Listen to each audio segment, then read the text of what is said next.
வணக்கம் நண்பர்களே, நல்விருந்தில் உங்களை வரவேற்பது ஜிஆர்வி. இந்த பதிவில் நம்ம ஒரு சுவையான பிரெட் போண்டா எப்படி செய்யணும்னு பார்க்கலாங்க. நம்ம சாதாரணமாக உருளைக்கிழங்கு போண்டா, வெங்காய போண்டா செய்வோங்க. ஆனால் இது ஸ்பெஷலாக பிரெட் போண்டா. இந்த போண்டா குழந்தைகளுக்கு ரொம்ப நல்லா பிடிக்கும். இந்த பதிவில் பிரெட் போண்டா எப்படி செய்யணும் நம்ம தெளிவாக பார்க்கலாங்க. வாருங்கள் நண்பர்களே, சமையலை எளிமையாக்குவோம். பிரெட் போண்டாக்கு மாவு எப்படி ரெடி பண்ணுறது இப்போ பார்க்கலாங்க. ஒரு பாத்திரத்தில் 1 கப் கடலை மாவு, அதே அளவு மஞ்சள் சோள மாவு, இது எல்லா சூப்பர் மார்க்கெட்லையும் கிடைக்குங்க.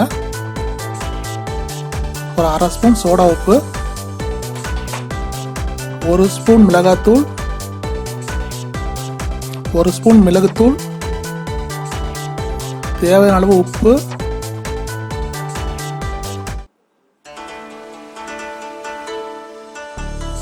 பெருங்காயம் தேவையான அளவு சேர்த்துக்கோங்க. இப்போ இதை தோசை மாவு பதத்துக்கு நல்லா மிக்ஸ் பண்ணணும். ஃபஸ்ட்டு கொஞ்சமாக தண்ணி விட்டு மிக்ஸ் பண்ணிக்கோங்க. இதை பேஸ்ட் பண்ணிவிட்டு அதுக்கப்புறம் எக்ஸ்ட்ரா தண்ணி விட்டு தோசை மாவு பதத்துக்கு நம்ம அதை மிக்ஸ் பண்ணிடலாம். பாருங்க, 2வது கொஞ்சம் தண்ணி விடுறேன்.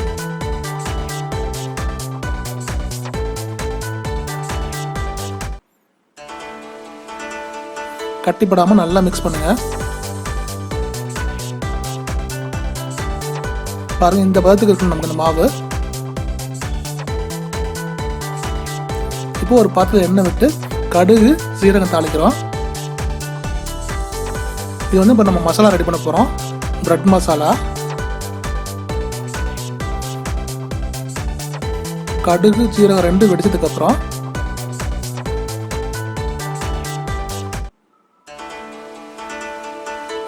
அதில் பொடியா நறுக்குன இஞ்சி பூண்டு சேர்த்துக்கிறோம். இஞ்சி பூண்டு பச்சை வாசம் போகிற வரைக்கும் பொறுமையாக வதக்கி விடுங்க.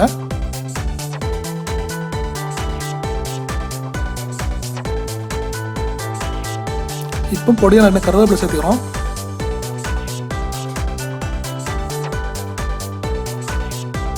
எல்லாம் நல்லா வதங்கினதுக்கு அப்புறம் பொடியாக நறுக்கின முட்டைக்கோஸ் சேர்க்குறேங்க.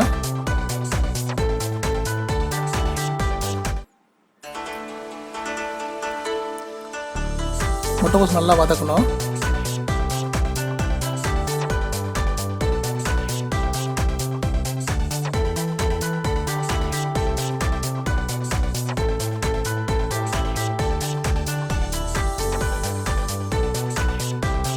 முட்டைக்கோஸ் நல்லா வதங்கிடுச்சு.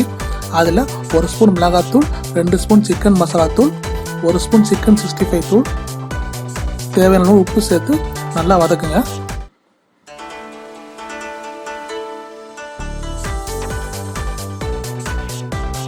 மசாலா தூள் பச்சை வாசம் போகிற வரைக்கும் பொறுமையாக வதக்கணும்.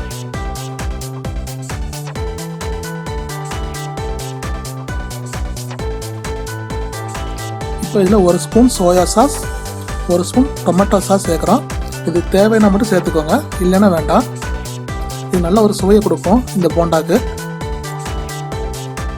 பொறுமையாக வதக்குங்க.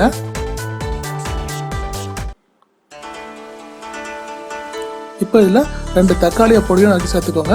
2 குடமிளகாவை அதே மாதிரி பொடியை நறுக்கி சேர்த்துக்கோங்க. குடமிளகா பெருசாக இருந்தால் 1 போதும்.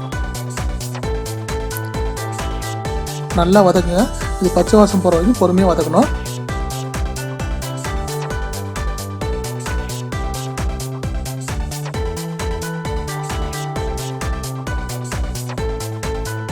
நல்லா வதங்கிடுச்சு.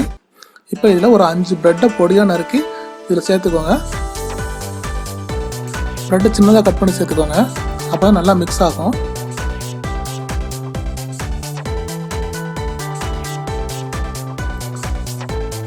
பொறுமையாக கிளறி விடுங்க.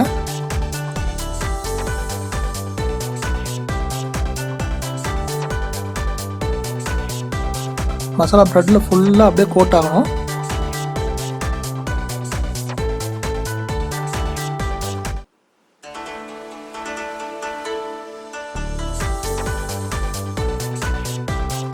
அடுப்பை மிதமாக வச்சுக்கோங்க.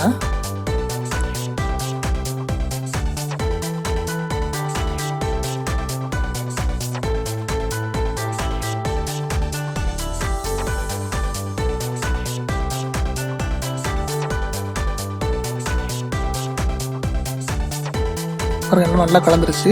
இப்போ இதில் 1 ஸ்பூன் மிளகுத்தூள் சேர்த்துக்கிறோம். இது ஈவினிங் ஸ்நாக்ஸாக சாப்பிட்றதுக்கு சூப்பராக இருக்குங்க. நல்லா மிக்ஸ் பண்ணி விடுங்க.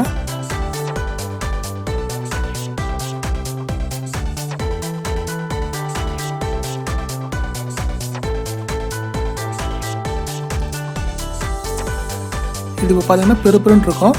இது நம்ம உருண்டை பிடிக்கிற அளவுக்கு பண்ணுறதுக்காக 1 ஸ்பூன் கடலை மாவை தண்ணியில் நல்லா கரைச்சி இதில் சேர்த்துக்கோங்க. இப்போ நல்லா மிக்ஸ் பண்ணுங்க. இப்போ இது வந்து நம்ம உருண்டை பிடிக்கிறதுக்கு வசதியாக இருக்கும். மாவு நல்லா மிக்ஸ் ஆகிற அளவுக்கு அப்படியே நல்லா பிரட்டி விடுங்க.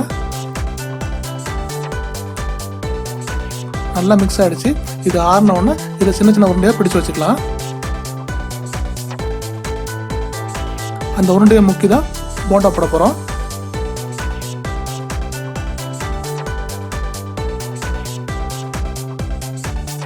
இதில் கொஞ்சம் மல்லி இலை சேர்த்துக்கோங்க. மல்லி இலை கடைசியில் சேர்த்தா தான் போண்டால் நல்ல வாசனையாக இருக்கும்.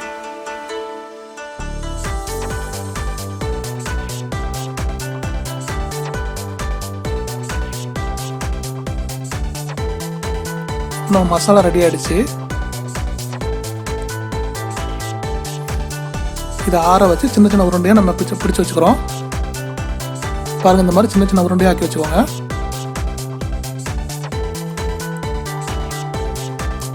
இப்போ பாத்திரத்தில் எண்ணெய் காய்ஞ்சதுக்கப்புறம் நம்ம போண்டா போட வேண்டியதான். பாருங்க, அப்படியே அந்த உருண்டையை மாவில் நல்லா துவைச்சி நான் போடுற மாதிரி இந்த சின்ன சின்ன போண்டாவை போட்டு எடுத்துக்கோங்க. இந்த பிரெட் போண்டா சூப்பராக இருக்குங்க சாப்பிட்றதுக்கு. குழந்தைகள்லேருந்து பெரியவங்க வரைக்கும் எல்லாத்துக்கும் ரொம்ப பிடிக்குங்க.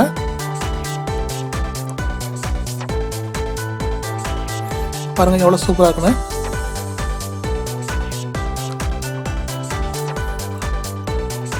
எண்ணெய் காய்ஞ்சதுக்கப்புறம் அடுப்பு மிதமாக வச்சுக்கோங்க.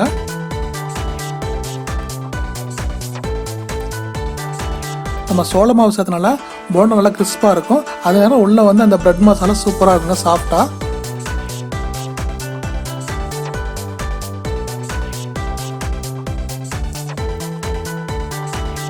நம்மளோட சுவையான பிரெட் போண்டா ரெடி ஆயிடுச்சு. இதே மாதிரி மற்றொரு சுவையான உணவுடன் உங்களை சந்திக்கும் வரை உங்களிடமிருந்து விடைபெறுவது உங்கள் நண்பன் GRV. வாழ்க வளமுடன்.